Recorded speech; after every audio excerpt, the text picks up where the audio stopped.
అధ్యక్ష,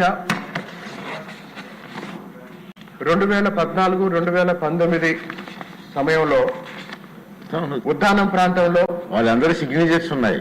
ఉద్దానం ప్రాంతంలో కిడ్నీ సమస్య గురించి స్థానిక నాయకులు, పార్టీలు, ప్రజా సంఘాలు ఆందోళన చేసిన నేపథ్యంలో పవన్ కళ్యాణ్ గారు ఆ ప్రాంతంలో పర్యటించిన తర్వాత ఉద్దానం కిడ్నీ సమస్య గురించి ప్రపంచం మొత్తానికి తెలిసింది అధ్యక్ష.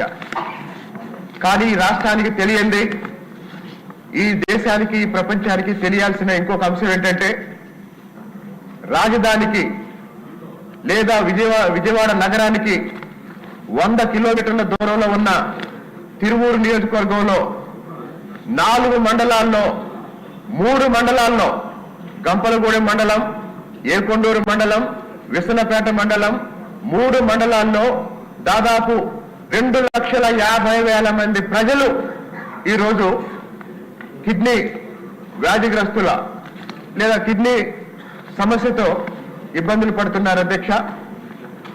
గత 10 సంవత్సరాలుగా కేవలం ఏకొండూరు మండలంలో 270 మంది మరణించడం ఈ సమస్య ఎంత తీవ్రంగా ఉందో ప్రపంచానికి అర్థం చేసుకోవడానికి చెప్తున్నాను అధ్యక్ష.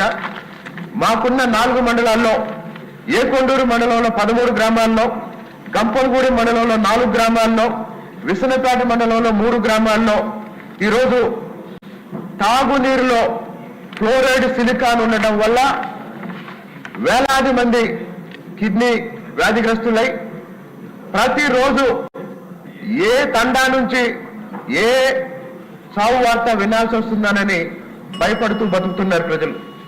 ఈ నేపథ్యంలో మీ అందరి దృష్టికి తీసుకురావడం కోసం నేను ఒక 10 రోజుల క్రితం పవన్ కళ్యాణ్ గారిని కలిసి ఈ సమస్య గురించి చెప్పినప్పుడు, వాస్తవానికి గత ఎన్నికల ప్రచారంలోనే పవన్ కళ్యాణ్ గారు ఈ సమస్య గురించి మాతో మాట్లాడి ఒకసారి ఏకొండూరులో కిడ్నీ వ్యాధిగ్రస్తులతో ఒక సమావేశం ఏర్పాటు చేస్తామని మాకు సమయం ఇచ్చారు అధ్యక్ష. కానీ అప్పుడున్న సమయాభావం వల్ల రాలేకపోయారు. 10 రోజుల క్రితం నేను పవన్ కళ్యాణ్ గారిని వ్యక్తిగతంగా కలిసినప్పుడు కూడా ఈ సమస్య మీద చాలా సానుకూలంగా స్పందించి పరిష్కారం కోసం కృషి చేస్తున్నామని చెప్పారు. చాలా సంతోషం అధ్యక్ష. ప్రస్తుతం 2024 లెక్కల ప్రకారం ఏకొండూరు మండలంలోనే 9 మంది డయాలసిస్ చేసుకుంటూ బతుకుతున్నారు. 15 మంది ప్రతిరోజు మందులు వాడుతూ బతుకుతున్నారు. దురదృష్టం ఏంటంటే డయాలసిస్ చేసుకున్న, మందులు వాడుతున్న 25 ఏళ్ళు, 30 ఏళ్ళు, 35 సంవత్సరాల వయసులోనే ఎంతో మంది యువకులు మరణించడం వల్ల ఆ కుటుంబాలు అనాథలైపోతున్నాయి అధ్యక్ష. ఈ నేపథ్యంలో ప్రభుత్వాన్ని ఈ సభ ద్వారా అడుగుతున్నది ఏంటంటే, ప్రస్తుతం తిరువూరులో 50 మందికి డయాలసిస్ సెంటర్ ఉంది అధ్యక్ష. దాన్ని ఏకొండూరు మండల కేంద్రానికి షిఫ్ట్ చేసి అక్కడ ఇందాక పలాస గురించి మిత్రులు మాట్లాడుతున్నారు. పలాసలో ఉన్న డయాలసిస్ సెంటర్ 80 మందికి ఉంది. ఈరోజు మా తిరువూరులో ఉన్నది 50 మందికి. అంటే సమస్య ఎంత పెద్ద ఎత్తున ఉందో దయచేసి అర్థం చేసుకోండి అధ్యక్ష.